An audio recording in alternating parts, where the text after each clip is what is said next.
तो बच्चों welcome to the modern NCERT solution. तो आज हम कक्षा 7 का विज्ञान चैप्टर 2 जिसका नाम है प्राणियों में पोषण। आज इस वीडियो में इस चैप्टर का पूरा क्वेश्चन आंसर करने वाले हैं। तो चलिए शुरू करते हैं पहला क्वेश्चन आंसर। तो द्वारा रिक्त स्थानों की पूर्ति कीजिए। मानव पोषण के मुख्य चरण अंतःग्रहण, पाचन, अवशोषण, स्वांगीकरण एवं निष्कासन होता है।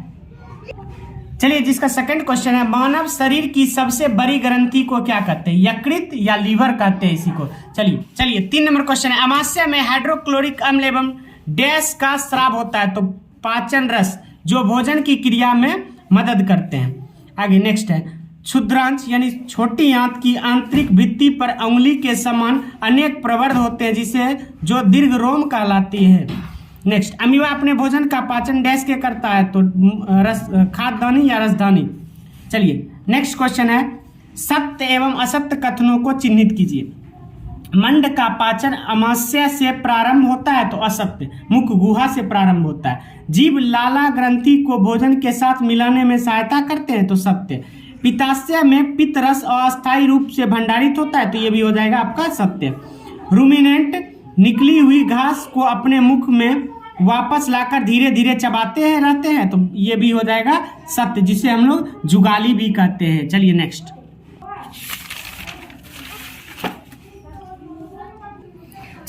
क्वेश्चन है 3 नंबर, निम्न में से सही विकल्प पर सही चिन्हित लगाइए। कौन नंबर है? बसा का पूर्ण रूपेण पाचन जिस अंश में होता हुआ है तो वो हो जाएगा आपका छोटी आंत यानी कि क्षुद्रांत्र। नेक्स्ट क्वेश्चन है कौन नंबर, जल का अवशोषण मुख्यतः जिस अंग द्वारा होता है वह क्या है? तो वो बृहदांत्र है यानी कि बड़ी आंत। चलिए नेक्स्ट क्वेश्चन है, कॉलम ए में दिए गए कथनों का मिलान कॉलम बी में दिए गए कथनों से कीजिए।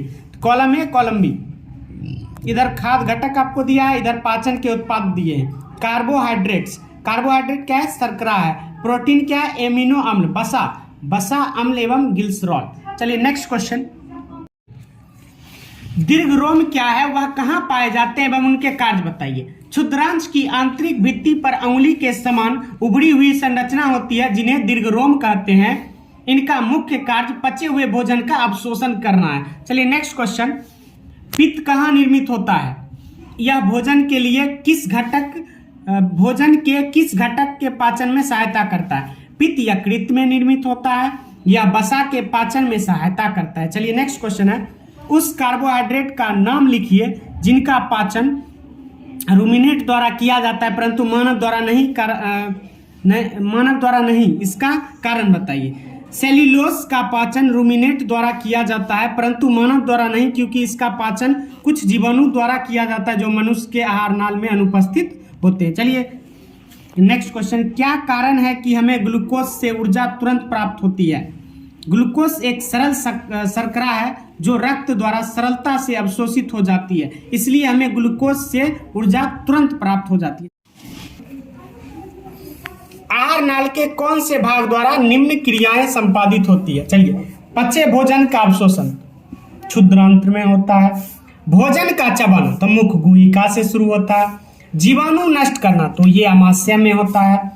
भोजन का संपूर्ण पाचन क्षुद्रांत्र में ही होता है। मल का निर्माण तो ये बृहदांत्र में यानी कि बड़ी आंत में होता है मल का निर्माण। चलिए, मानव एवं अमीबा के पोषण में कोई एक समानता और कोई एक अंतर लिखिए। यानी कि मानव कैसे पाचन करता है और अमीबा कैसे करता है, कोई एक समानता लिखना है और कोई एक अंतर। तो सबसे पहले हम समानता की ओर देखते हैं। दोनों में पाचन रस की सहायता से जटिल पदार्थों में परिवर्तित होता है, ये दोनों का समानता हो गया। अंतर, मनुष्य मुख गुहिका द्वारा भोजन ग्रहण करते हैं जबकि अमीबा पादाप द्वारा अपना भोजन ग्रहण करते हैं। चलिए नेक्स्ट क्वेश्चन जो है, कॉलम ए में दिए गए शब्दों का मिलान कॉलम बी के उचित कथन से कीजिए। देखिए, पहला है लार ग्रंथि जो लाला रस स्रावित करता है यानी कि क का 3 हो जाएगा। दूसरा अमाशय अम्ल का निर्मोचन यानी कि 2 ख का 4 हो जाएगा। यकृत पित्त रस का श्रवण करता है यानी कि ग का 1 हो जाएगा। मलाशय बिना पचे भोजन का भंडार यानी कि घ का 2 हो जाएगा। क्षुद्रांत पाचन का पूरा होना और बृहदांत्र जल का अवशोषण और बृहदांत्र मल का त्याग भी करता है। चलिए नेक्स्ट क्वेश्चन 12 नंबर क्वेश्चन देखिए, बुक से ही पढ़ना है हमें।